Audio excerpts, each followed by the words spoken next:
terkait penyakit 3 huruf itu. Buktinya, kami tegaskan kami punya buktinya yang akan kami sampaikan di pengadilan. Bukti-bukti yang didapatkan dengan cara-cara yang melawan hukum seperti merupakan hasil rekayasa dan editan itu tidak akan memiliki kekuatan hukum. Bahkan pelakunya yang mengedit, mengcapture, membuat narasi dengan sengaja dan kemudian menyebarkannya justru bisa terkena tindakan perbuatan melawan hukum. Ini masalah persidangan, bukan masalah perasaan. Kemudian kan selama ini juga selalu rutin datang, bahkan pagi-pagi udah datang gimana pun, memang selalu menyempatkan hadir untuk sidang atau gimana? Iya, sebagai warga negara yang baik, saya mendapatkan surat, ya saya datang gitu. Pagi saya juga udah nyiapin semuanya buat anak-anak, antar anak-anak sekolah, saya langsung ke sini. Gitu. Oh jadi sebelum sidang ke sekolah anak-anak dulu? Betul. Bilang ke anak-anak gimana Bun, untuk apakah ngomong nggak Enggak, sih? anak-anak nggak nanya juga, makanya habis ini ngapain ya. Ya, bukan nama orang lain, tapi nama Ruben Somel On. Nilai rujukan itu bukan hasilnya, tapi standarnya, ya. Non reaktif itu tuh standarnya. Nah, untuk hasilnya itu ada tulisan terlampir. Nah, yang terlampir itu tuh apa hasilnya di situ?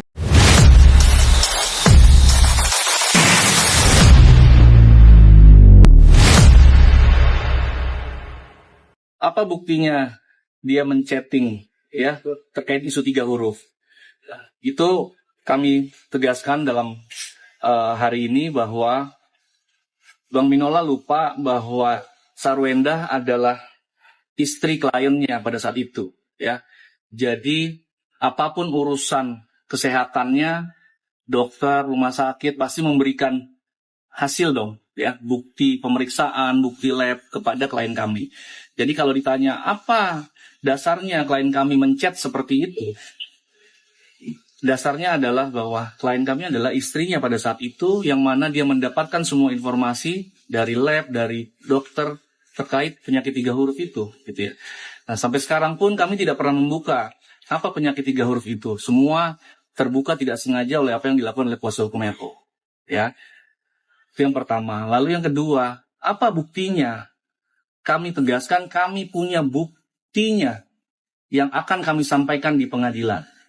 Jadi kami tidak buka di sini, tapi kami buka bukti itu di pengadilan. Dan punya buktinya? Punya. Kami punya buktinya. Itu ya. Nah, terkait penyakit 3 huruf. Tetapi sekali lagi kami tidak menyampaikan apa itu penyakit 3 hurufnya, ya. Yang tidak sengaja terbuka karena chattingan kuasa hukum, karena chattingan yang tidak sengaja terbuka oleh kuasa hukum. Enggak Nita, enggak selalu. Makasih akan Norma.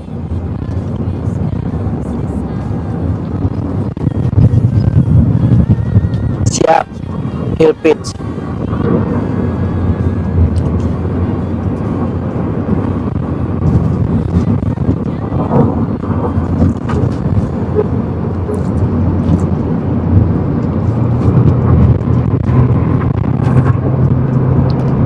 Waalaikumsalam.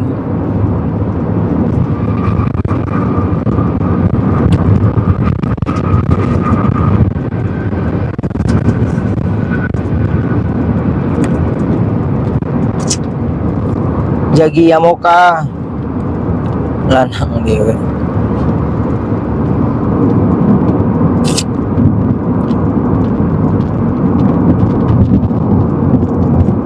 Siap Askadina.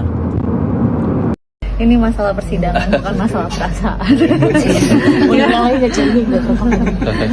kan selama ini juga selalu rutin datang, bahkan pagi-pagi udah datang gimana pun, memang selalu menyempatkan hadir untuk sidang atau gimana? Iya, sebagai warga negara yang baik, saya mendapatkan surat, ya saya datang gitu. Pagi saya juga udah nyiapin semuanya buat anak-anak, antar anak-anak sekolah, saya langsung ke sini. Gitu. Oh jadi sebelum sidang ke sekolah anak-anak dulu? Betul. Bilang ke anak-anak gimana Bun, untuk apakah ngomong nggak sih? Enggak, anak-anak nggak nanya juga, makanya habis ini ngapain ya. Ya udah, terima kasih kawan-kawan. Dengan segala aktivitasnya berkomitmen lah ya, kalau dalam surat panggilan pengadilan ya serius dalam menghadapi perkara ini. Ya, jadi kita tunggu dulu. Kami berharap sidangnya dibuka, setelah itu mungkin disampaikan sama mediator seperti apa. Ya karena hari ini kan acaranya kan prinsipal memberikan hasil perkembangan hasil PR ya kepada Hakim Widianto. Jadi harus menyampaikan PR-nya sudah sejauh mana dijalankan atau belum. Nanti kita sampaikan ke Widianto. Ya, yang pasti Sarwenda serius dalam proses ini, apalagi soal anak. Ya, jadi semua jadwal yang sudah disampaikan untuk persidangan dia prioritaskan terhadap hal-hal lain. Ya, Semoga semuanya berjalan dengan lancar. namanya kita, yang penting kewajiban kita hadir ya sudah. Ya, kalau masalah dari pihak mereka, kami tidak mau menyampaikan, nanti dipikir kami menyudutkan. Yang pasti kita fokus saja dengan klien kami. Ini masalah persidangan, bukan masalah perasaan. Boleh namanya Bunda kan selama ini juga selalu rutin datang, bahkan pagi-pagi udah datang gimana pun memang selalu menyempatkan hadir sidang atau gimana Pak? Ya, sebagai warga negara yang baik, saya mendapatkan surat, ya saya datang. Pagi saya juga udah nyiapin semuanya buat anak-anak sekolah, saya langsung musik. Oh jadi sebelum sidang ke sekolah anak-anak dulu? Bilang ke anak-anak gimana Bun? Untuk apakah ngomong nggak sih? Anak-anak nggak nanya juga, pokoknya habis ini apa? Ruben hari ini tidak datang ke sidang mediasi karena waktu yang ditentukan itu mendadak. Jadi dia sudah, schedule-nya itu sudah penuh dan akhirnya dia tidak bisa datang. Pasti ada yang mau bilang begini kan? Allah, tidak pentingkan anak. Banyak alasan, gitu kan? Takut, tidak kooperatif. Kalian pikir Ruben itu pengangguran kayak kalian? Iya, pengangguran. Nanti kalau uang terbatas, tidak mau gini, tidak mau segitu, gitu. Salah aja. Ruben itu lebih pentingkan pekerjaan daripada anaknya. Tai kucing lah. Duit itu perlu, duit perlu. Permasalahan ini karena apa? Karena duit. Coba, duit. Tidak karena permasalahan duit. Masalah ini tidak akan terjadi. Karena semuanya karena duit. Jadi, gak usah banyak komplain ya. Bilang Ruben begini, Ruben begitu ya. Dia itu sibuk artis presenter papan atas. Jadi gak usah dikiring, digoreng ya. Sibuk. Salam dari Kogen Cimot. Yang suka video saya silahkan follow dan tinggalkan komentar. Apa buktinya dia men-chatting ya terkait isu 3 huruf? Itu kami tegaskan dalam hari ini bahwa Bang Binola lupa bahwa Sarwenda adalah istri kliennya pada saat itu ya. Jadi apapun urusan kesehatannya, dokter, rumah sakit pasti memberikan hasil dong ya, bukti pemeriksaan, bukti lab kepada klien kami. Jadi kalau ditanya apa dasarnya klien kami menchat seperti itu, dasarnya adalah bahwa klien kami adalah istrinya pada saat itu, yang mana dia mendapatkan semua informasi dari lab, dari dokter terkait penyakit 3 huruf itu. Itu yang pertama. Lalu yang kedua, apa buktinya? Kami tegaskan kami punya buktinya yang akan kami sampaikan di pengadilan.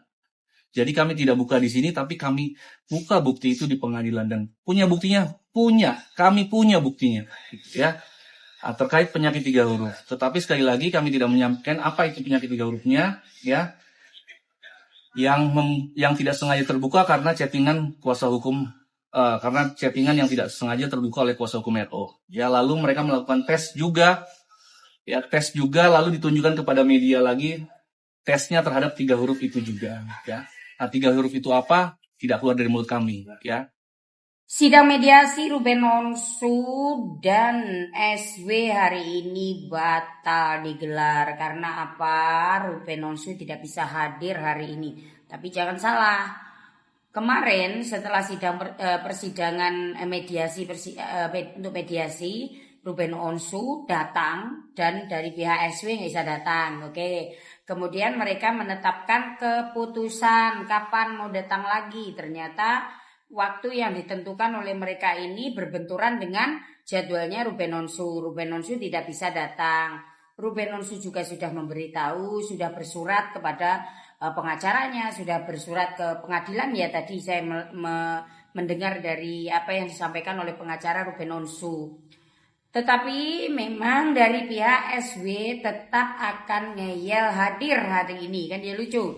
Sudah ada surat, sudah ada pemberitahuan bahwa hari ini nggak bisa datang, tetapi mereka tetap mengatakan saya akan tetap hadir hari ini. Kemudian akhirnya dari pihak pengacaranya Ruben Onsu pun menghadiri mewakili kliennya. Nah ya sudah kan begitu. Tapi kan memang mungkin dari pihak ini harus keduanya hadir ya, dari pihak Ruben, dari pihak si Sarwenda ini harus hadir begitu ya untuk menyelesaikan perkara ini. Kok saya melihatnya ada aroma-aroma perdamaian ya dari pihak Mbak SW ya, mungkin ya.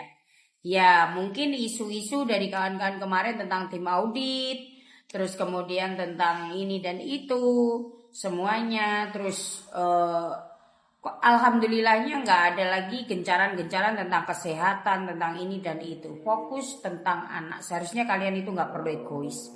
Ya, saya nggak bisa menyalahkan Ruben, saya pun juga nggak bisa menyalahkan siapa itu namanya kuasa hukumnya Ruben untuk tetap memperjuangkan kliennya, dan kita pun juga nggak bisa menjudge dari SW untuk ini sebenarnya masalah gampang loh Mbak SW. Nah sebenarnya kan masalah gampang. Ini sebenarnya masalah gampang. Dia mengikuti keputusan awal kan begitu. Tapi kok nggak mau kenapa? Kan ya begitu kan, jadi lucu. Kalau memang isunya isu kesehatan, gini loh. Isu kesehatan digunakan untuk melarang bapaknya bertemu anaknya, ini jenis kejahatan loh. Kalau menggunakan isu kesehatan dan melarang bapaknya untuk bertemu anaknya. Sedangkan kesehatan ini kan masih dalam taraf isu ya. Masih dalam taraf isu. Terkecuali Ruben Onsu ini adalah seorang residivis yang membahayakan nyawa. Kan begitu. Ini kan isu yang digunakan isu-isu receh, isu-isu tentang kesehatan ini dan itu. Janganlah ya. Nanti habis ini kita bahas Betran Peto. Yuk mari. Netizen, kalian kangen gak sih sama aku? Ya Allah, my Instagram is back guys. Baiklah, kita langsung gibetan. Coba kita lihat ya, ini sidang mediasinya sih Selang hari ini. Coba kita lihat. Kan tidak ditunda lagi atau seperti apa? Yang pasti dari pihak kami hadir, nanti bagaimana situasinya kita akan laporkan nanti. Ya. Cik, doa aja ya. Semoga lancar. Berharap Ruben datang, Cik. Oke ya. Kasih ya. Oke. Apa buktinya dia menchatting ya terkait isu 3 huruf? Jadi kalau ditanya apa dasarnya klien kami menchat seperti itu? Dasarnya adalah bahwa klien kami adalah istrinya pada saat itu, yang mana dia mendapatkan semua informasi dari lab, dari dokter terkait penyakit 3 huruf itu. Itu yang pertama. Lalu yang kedua, apa buktinya? Kami tegaskan kami punya buktinya yang akan kami sampaikan di pengadilan. Jadi kami tidak buka di sini, tapi kami buka bukti itu di pengadilan. Dan punya buktinya? Punya. Kami punya buktinya. Ya. Terkait penyakit 3 huruf. Sebenarnya dari mediasi pertama PR itu harus dijalankan sama kedua prinsipal. Ya, tapi kita nggak tahu prinsipal sebelah sampai saat ini PR itu belum bisa terlaksana. Oh. Ya, tapi apa PR-nya kami nggak bisa sampaikan. Katanya si RO nggak datang, jadi tunda lagi. Cuma dalam kesempatan ini mereka menjelaskan, katanya kalau mereka itu terkait penyakit ABC 3 huruf itu, mereka punya bukti si Selang katanya. Gitu katanya. Terus katanya mereka juga dijelaskan ada PR-PR yang harus dilakukan kedua belah pihak. Katanya sebelah nggak bisa melakukan, katanya nggak tahu kenapa, nanti konfirmasi aja. Katanya gitu. Udah gitu deh sidangnya hari ini, soalnya kan tunda. Tunggulah kita lagi. Cuy. Banyak pun utang si Chong itu, tahu kok gara-gara apa? Bukan karena dia gagal usaha, tidak. Bagaimanapun segagal-gagalnya, apalagi dia sampai live sampai jam berapa, udah aku bilang sama kau, gak mungkin gak ada hasil, ya kan? Tapi hasil yang dia dapat itu untuk memuaskan hasratnya, untuk menikmati lubang mataharinya. Udahlah Chong, udah aku bilang Chong, hentikanlah sandiwaram itu Chong, hentikanlah sandiwaram itu Chong. Kalau kau memang suka sama laki-laki, mending kau nggak usah nikah. Benar juga kata si Farhat, ngapain coba kau capek-capek bikin hak asuh anak lah, inilah itulah. Padahal tujuan kau untuk menikmati lubang matahari. lagi bilang dia, ngapain kau coba untuk menyampaikan kepada publik ini, kepada seluruh umat yang di dunia ini, bahwasanya kau pesuka laki-laki? Kau nggak usah nyampaikan pun kami udah paham. Nggak usah kamu bilang pun kami sudah tahu. Cuma dengarkan aku, kau dikasih kesempatan, dikira kau bertobat, padahal kau nggak tobat-tobat juga. Kau dikasih kesempatan sama perempuan yang sangat luar biasa, yang menerima kau apa adanya, tanpa persyaratan apapun. Tapi apa yang kau lakukan? Apa yang kau lakukan? Kau tidak bisa move on dari lubang matahari kau. Benar? Benar? Dan kau menggiring seluruh umat supaya membenci mantan kau ini. Perempuan yang hebat ini. Perempuan yang sangat luar biasa ini. Kau menggiring dia ke jurang. Padahal kau tidak akan sadar sampai detik ini, kurasa ya kan? Yang ke jurang itu kau, Cong. Sarwendah mengklaim 11 tahun rumah tangga dengan Ruben Onsu menderita. Kalau 11 tahun itu bukan menderita, itu namanya menabung. Kalau dirasa uangnya udah cukup, baru pergi ninggalin. Kalau menderita itu, kalau pernikahan baru 1 atau 2 tahun tidak berjalan sesuai dengan keinginan. Itu baru namanya menderita. Tapi kalau udah 11 tahun, itu namanya memanfaatkan Ruben Onsu. Yang namanya pernikahan, itu ada suka dan duka. Itu kan memang udah disetujui dari awal. Kalau pengen sukanya doang, ya jangan menikah. Coba deh Wendah, lu ngaca, lu bandingkan diri lu yang dulu, sebelum dan sesudah dinikahin sama Ruben Onsu. Coba lu bandingkan bentuk gigi lu yang dulu, muka lu yang dulu, warna kulit lu yang dulu, itu semua kan berubah karena Ruben Onsu. Belum lagi harta benda yang lain, keluarga lu, itu semua kan juga berubah setelah adanya Ruben Onsu. Lu pengen tangga rumah lu ada lampu kelap-kelipnya, itu juga diturutin sama Ruben Onsu, meskipun itu norak. Kalau anak orang kaya, yang dari dulu kaya, nggak ada yang punya kemauan senorak itu, tapi tetap diturutin sama Ruben, kecuali lu dulunya anak orang susah. Jadi tolonglah, jangan menghilang-hilangkan kebaikan dan pengorbanan Ruben Onsu atas diri lu. Masa sih Ruben Onsu nggak ada baik-baiknya di mata lu? Kita berharap ya, gugatan yang Ruben lakukan itu memiliki bukti-bukti yang kuat.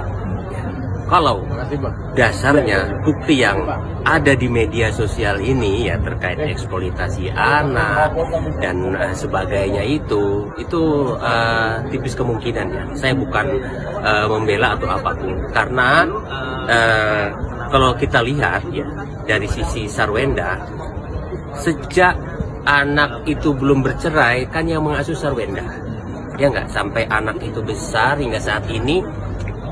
Ada nggak? Kita lihat nggak? Kalian lihat nggak Sarwendah menterlantarkan anak tersebut? Sarwendah melakukan kekerasan terhadap anak tersebut? Ada nggak? Nggak ada kan? Ya nggak? Nah, terus bagaimana dengan eksploitasi anak? Itu harus clear, harus jelas. Apa yang dimaksud dengan eksploitasi? Life itu adanya di dalam rumah. Ya nggak? Dan bisa saja itu anak memang ingin bergabung atau ingin ikut-ikutan kan. Jadi tidak ada perintah langsung Sarwendah yang meminta anak itu live sampai berjam-jam, nggak ada. Kalau memang itu ada, itulah eksploitasi. Kalau Ruben mampu membuktikan bahwa Sarwendah telah melakukan kekerasan terhadap anak, tidak merawat anak, menterlantarkan anak, atau Sarwendah melakukan perbuatan hukum yang melanggar seperti narkoba dan sebagainya gitu loh, atau Sarwendah hal-hal lain yang tidak sesuai dengan terkait pengasuhan anak, itu baru gitu. Itu kuat, ya enggak? Jadi itu gitu loh, harusnya yang dijadikan dasar terkait gugatan anak. Enak banget, jadi namanya nih ceritanya aji mumpung lah ya. Adeknya si S-nya dapet apartemen, cicinya dapet rumah kekaisaran, ya. Adeknya dapat usaha itulah ya, yang geprek-geprek itulah berkat Koruben. Jadi intinya si Koruben ini dikelilingi oleh ya semuanya aji mumpung lah ya, mendapatkan keuntungan. Aduh sedih banget sih Koruben. Tolong dong itu si Kak Ivan Gunawan temenin Koruben terus di masa-masa yang sulit ini gitu kan. Kayaknya temennya yang paling baik itu deh si Kak Ivan Gunawan itu. bukti-bukti yang didapatkan dengan cara-cara yang melawan hukum seperti merupakan hasil rekayasa dan editan itu tidak akan memiliki kekuatan hukum. Bahkan pelakunya yang mengedit, mengcapture, membuat narasi dengan sengaja dan kemudian menyebarkannya justru bisa terkena tindakan perbuatan melawan hukum. Bahkan orang yang men-share chat-chat yang tidak berdasarkan tersebut. Ini berkaitan dengan podcastnya kami selaku kuasa hukum Ruben Onsu pada podcast Densu, di mana kami menunjukkan chat ke hostnya terkait dengan masalah waktu yang menunjukkan bahwa di nomor yang dikatakan oleh S dia tidak ketahui itu ada komunikasi antara S dengan Ruben Onsu. Kami tidak menunjukkan chat tersebut ke kamera maupun ke publik. Jadi jika ada orang yang mengatakan bahwa kami men-spillnya, itu adalah perbuatan fitnah dan perbuatan fitnah dapat dikenai sanksi secara hukum pidana. Oleh karena itu, stop untuk menggunakan bukti-bukti yang diperoleh dengan cara melawan hukum, apalagi kemudian membagikannya kepada pihak-pihak yang tidak bertanggung jawab dan menjadikan dasar itu sebagai suatu tuduhan yang bermuatan fitnah. Terima kasih. Pak kejar dia. Apa buktinya dia ketika dia melakukan chatting?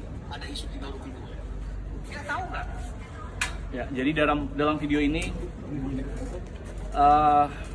kuasa hukum RO menanyakan bahwa coba kejar kami ya sebagai kuasa hukum Sarwenda ataupun Sarwenda sendiri terkait bahwa ada kejar dia. Apa buktinya dia ketika dia melakukan chatting? Ada isu 3 huruf itu. Oke. Apa buktinya dia men-chatting ya terkait isu 3 huruf? Itu kami tegaskan dalam hari ini bahwa Bang Minola lupa bahwa Sarwenda adalah istri kliennya pada saat itu ya.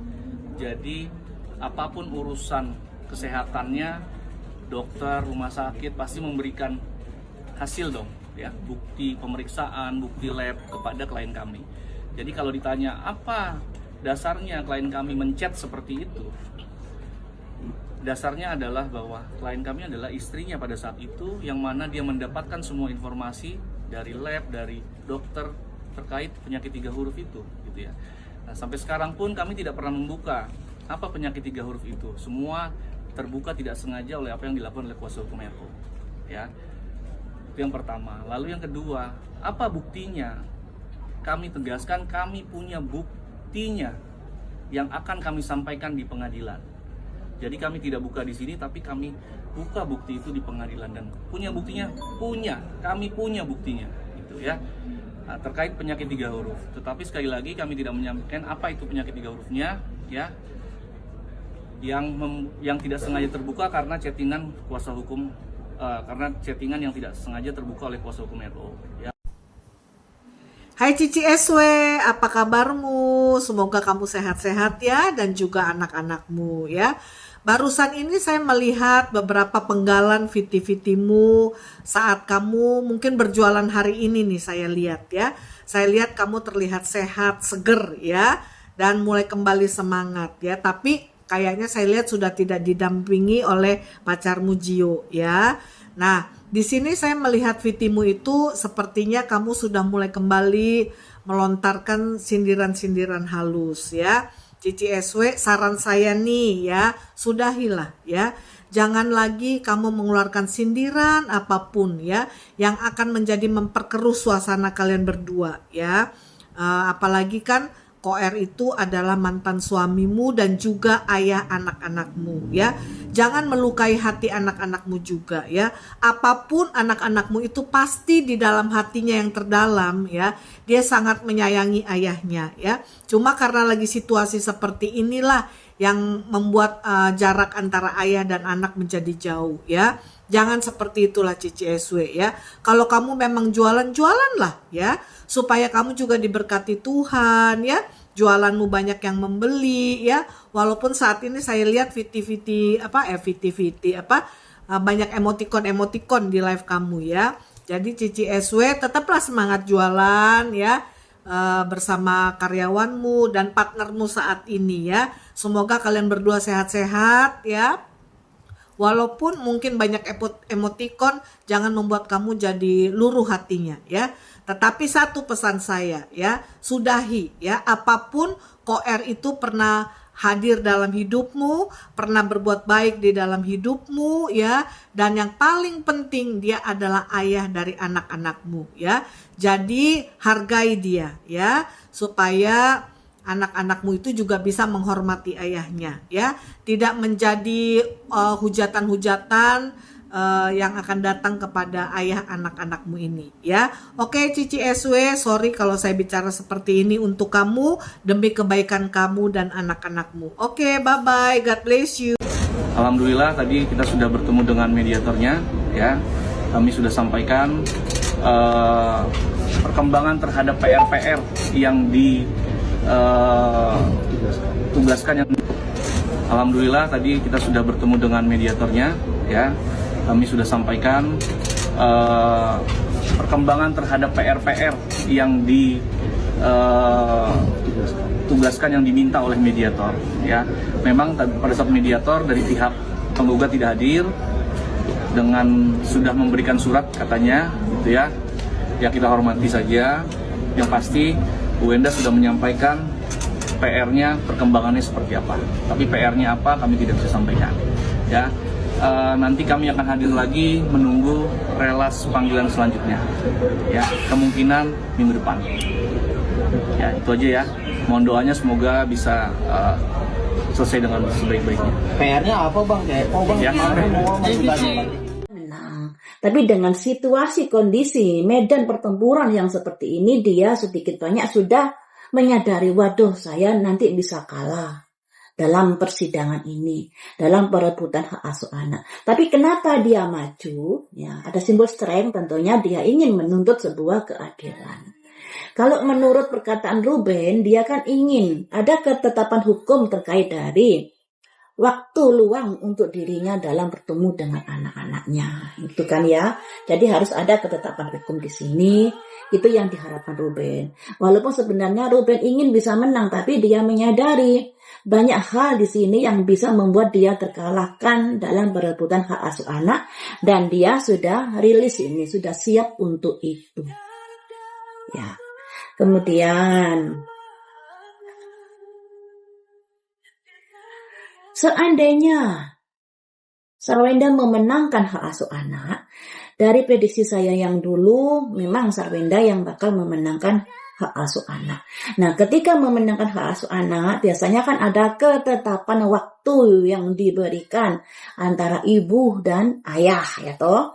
Biasanya kan dibagi waktunya, katakanlah seminggu sama ayahnya, atau seminggu sama ibunya, atau 3 hari sama ibu, 3 hari sama ayah. Apakah bisa terlaksana nantinya seandainya ada ketetapan seperti itu? Bisa terlaksana dengan baik? Komunikasi. Komplasensi ketidakpuasan. Chill, simbol anak keluar. Simbol anaknya keluar. Korek, sebuah lorong gelap, perjalanan gelap yang butuh keberanian. Perencanaan, nah ini. Jadi teman-teman, kalau nanti andai kata ada keputusan dari pengadilan tentang pembagian waktu, tetap akan ada potensi ketidakpuasan di sini. Makanya ada komplasensi. Ini. Saat ini masing-masing pihak kan saling menjatuhkan ya, saling sindir-sindiran di media sosial, saling mengungkap aib masing-masing, dan ini nanti akan berakibat pada komunikasi mereka yang kurang bagus. Walaupun sudah ada ketetapan hakim yang memutuskan beberapa hari di pihak ibu, beberapa hari di pihak bapak ya, di pihak bapak, tapi nanti dengan adanya komunikasi yang kurang bagus, akan ada gesekan-gesekan lagi di sini. Makanya di sini ada simbol komunikasi, ada simbol komplasensi. Komunikasi yang buruk akan membuat adanya potensi ketidakpuasan terkait anak, terkait pengasuhan anak. Dan ini nanti akan ada lagi lorong panjang yang gelap, ada potensi gesekan-gesekan lagi terkait dari hal itu. Sesuatu yang sudah terencana, sudah diputuskan, pada akhirnya bisa ada gesekan-gesekan lagi ke depannya dalam hal pelaksanaannya. Memang gak mudah, karena yang namanya anak ini kan bukan benda mati ya teman-teman. Ada perasaan, ada kejiwaan yang harus dijaga, kemudian mereka ini sibuknya luar biasa. Secara logika kalau 3 hari di ibu, kemudian 3 hari di ayah, tentunya itu juga akan ribet. Ya, lagi-lagi anak yang akan bisa jadi korban demi memuaskan kepentingan orang tuanya. Dan ini nanti berdampak pada anak-anaknya juga, walaupun keputusan itu bisa dibilang keputusan yang adil ya, yang adil sesuai hukum. Tak pernah usai.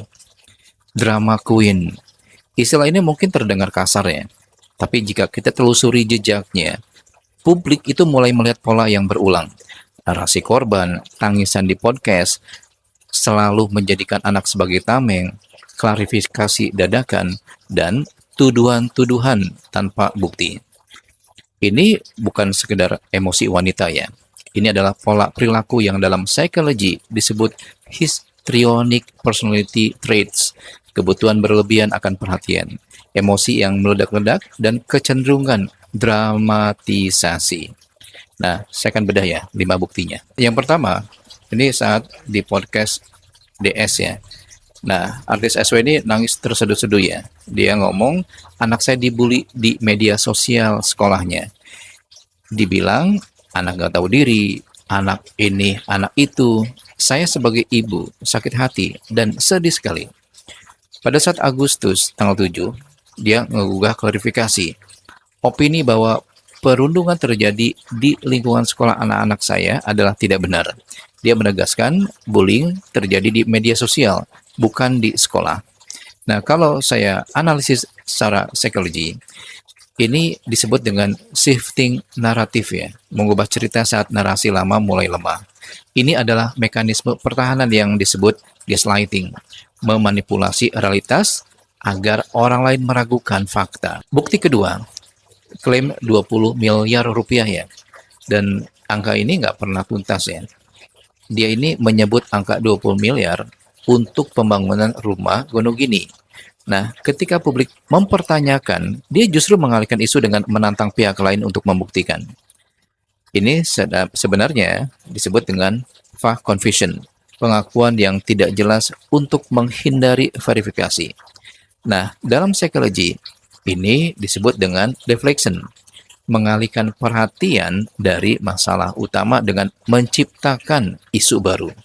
Nah, ini yang akan terus dia lakukan ya saat terpojok. Dia akan menduduh, akan memfitnah, terutama kepada mantan suaminya, yaitu RO.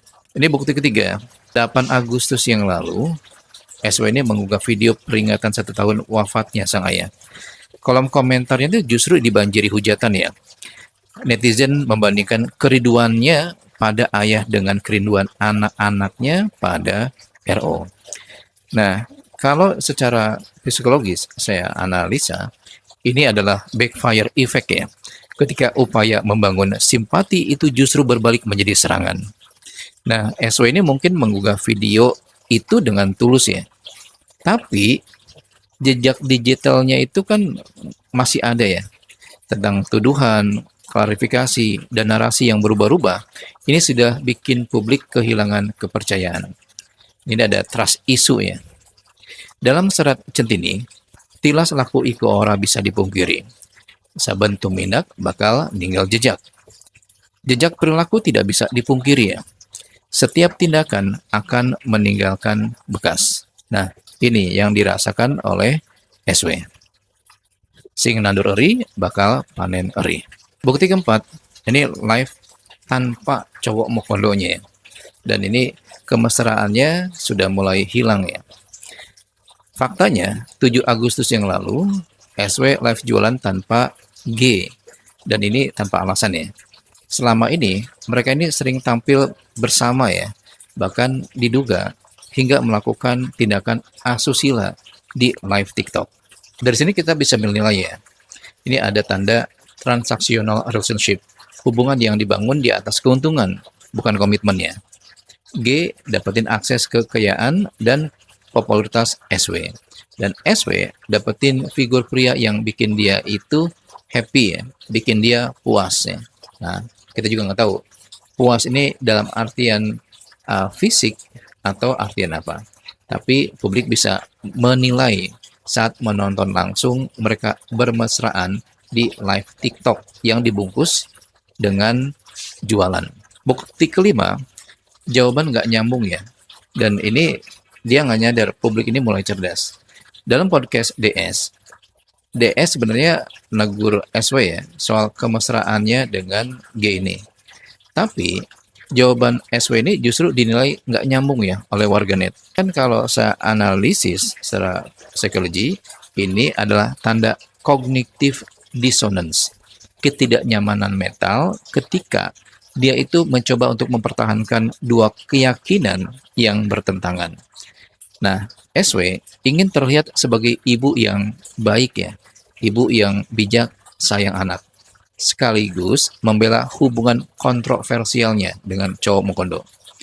Kalau dalam nitenya seratiri, sing kakehan ngomong, bakal kakehan salah. Wendah sudah live lagi guys sama CEO-nya. Tapi yang anehnya di sini itu adalah guys, mereka itu tuh kayak jauhan gitu. Biasanya kan nempel banget ya guys, ya udah kayak gula gitu ya kan, gula sama semut gitu nggak bisa dipisahkan. Ini jauh. Kenapa jauh kata gua? Kata gua mah kenapa sih nggak berdekatan aja, kan kalian nggak salah.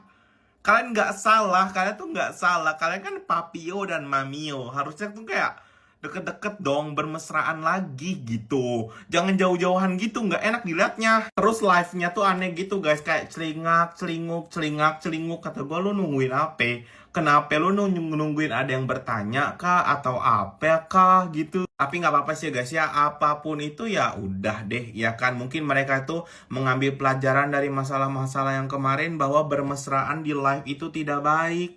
Nanti dilihat anak-anaknya atau sape kayak gitu ya kan. Dan tetap semangat ya Wendah ya, nyari duitnya ya. Kata gue jangan celingak-celinguk aja. Udah gak apa-apa berdeketan aja, kan gak punya salah. Heran kenapa harus berjauhan begitu sih, kata gue ini.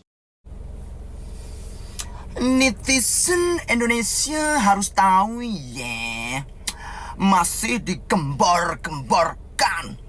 Katanya live-nya Bunda lebih banyak yang ngasih gift dan juga banyak yang typing cinta.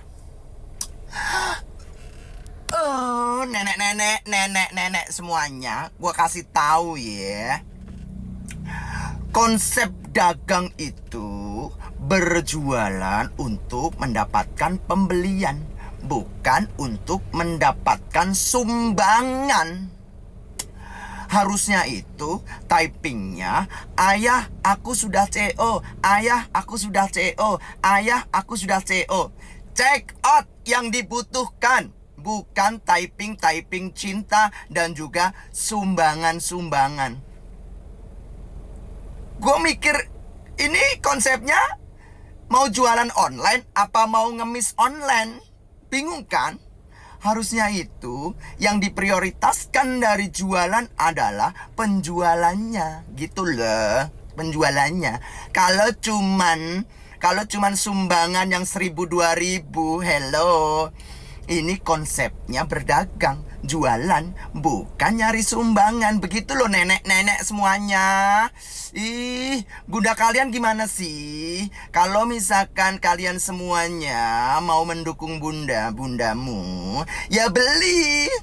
Kalau nggak kuat beli, jangan pamer. Yang itu sumbangan 1.000-2.000.